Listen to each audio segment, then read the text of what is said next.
Welcome back to the channel, and welcome to another episode of What Makes This Game Great. Hang on to the end, I'm going to give you a couple tips like I normally do, but today we're talking about the game Mega Man 2. Let's cut the crap and get right into it. Mega Man 2 was developed by Capcom and released for the Nintendo Entertainment System in December of 1988. It was later released as part of the Wily Wars on the Sega Genesis. However, this was more of a remake as the graphics were upgraded to 16-bit for that release. So an interesting story about the development of this game. This game almost didn't happen. Believe it or not, Mega Man 1 had sort of lackluster sales, especially in North America.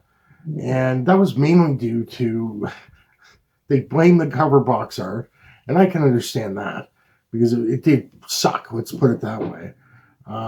But besides that, it was a difficult game. I mean, it was punishingly difficult. It was so difficult that it just wasn't fun.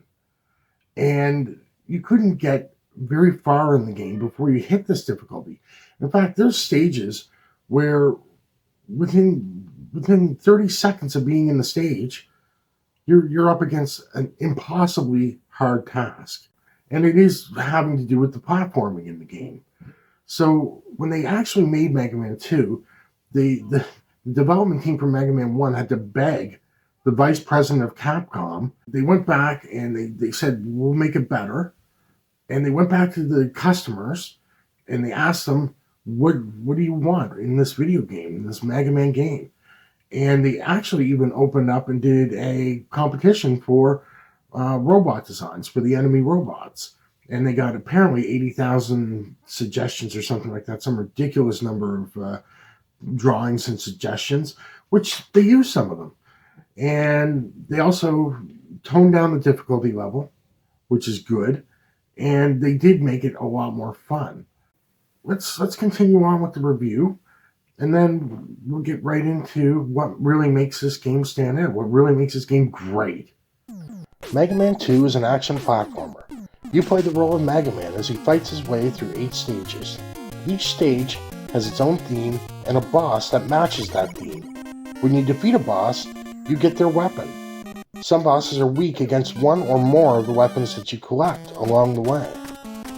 Once you make your way through all 8 stages, you and your stockpile of new weapons attack the castle of Dr. Wily, the creator of the evil robots you just sent to the scrap heap.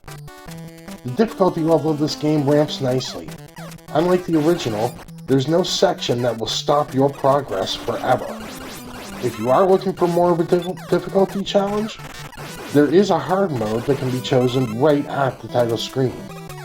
So, just like a lot of our great games, in fact every great game, it hits the basics. This game has good level design, it's got good graphics for the time, it's tight controls, and it's got a pretty good progression system as far as difficulty goes. So what is it that really makes this game stand out from not only the original Mega Man, but even other Mega Mans, other action platformers, and other games at the time? Because let's face it, this game sold 1.5 million copies, and I gotta tell you, it's even fun to play to this day. So what makes it a great game? The first thing that makes this game stand out is the music. For its time, it was an amazing soundtrack. I feel that it still is. Just take a listen to this.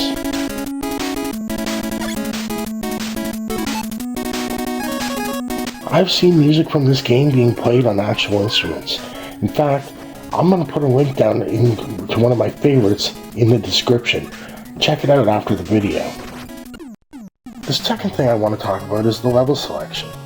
Choosing what order to complete the 8 stages creates a lot of variety in both the difficulty and the playstyle. With variety in the gaming, of course, comes replayability, and that's a must for any great game. The final thing that makes this game great is its legacy. If the development team didn't insist on this sequel, it is likely we wouldn't have seen this franchise spawn 4 more releases for the NES, and a ton of other releases across several other consoles. It really is amazing that the first game was so bad and so poorly received, and this game was so well received I mean, it sold 1.5 million copies. And that makes it an amazing game in itself. So finally, we get to the tips section. And this is important mainly for beginners, but to set you off right and to get you going in this game, you have a lot of choices we talked about in what level you take first. My suggestion is if you're starting out, do Metal Man stage first. There's an energy tank really close to the start, and the energy tank is an item that you carry and will let you refill your life to full anytime you need to. So those are really good and really important in the game. The other thing is, Metal Man himself is defeatable with just your normal weapon, and his metal blades can defeat a lot of other enemies, and they're really, really versatile to use in the stages and against the boss stages, the bosses in the game. The other thing I would leave Heatman till the end and Quickman till the end. Both of these are very challenging stages, and for Quickman, I would get the Flash Time Stopper first, both for the stage and for Quickman himself. If you use the Time Stopper against Quickman, and it's for every 2 bars of energy that the Time Stopper consumes, Quickman loses 1 bar of his life. So if you use the whole thing, he loses half his life. That's a pretty good advantage when you're starting out.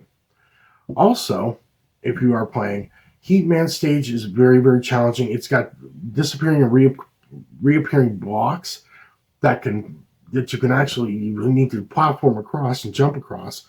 But if you screw it up, you don't just fall and have to do it again. You could fall and die and have to do it again, which is no fun at all. But if you wait until you get the rocket sled, or whatever the item number 2 is called, I call it a rocket sled. But once you get the rocket sled, you can just go across, and you can avoid that horrible spot, which is very, very difficult, even for seasoned players. So those are a few tips that I have for the beginners of this game. And please, if you like this, I want you to hit the like button. If you want to subscribe and see more of these, what makes this game great? We've got more coming up, and I've got more already recorded. We're on episode 3 now. I've got Bloodstained, Ritual of the Night, and Twisted Metal Black were the first 2 episodes of this. So check those out if you like this, and hit that subscribe button. It really helps the channel, and it's only a button push for you, really. But for me, it makes a big difference, and it would be a big help. Thanks a lot for watching, and see you in the next episode. Thank you.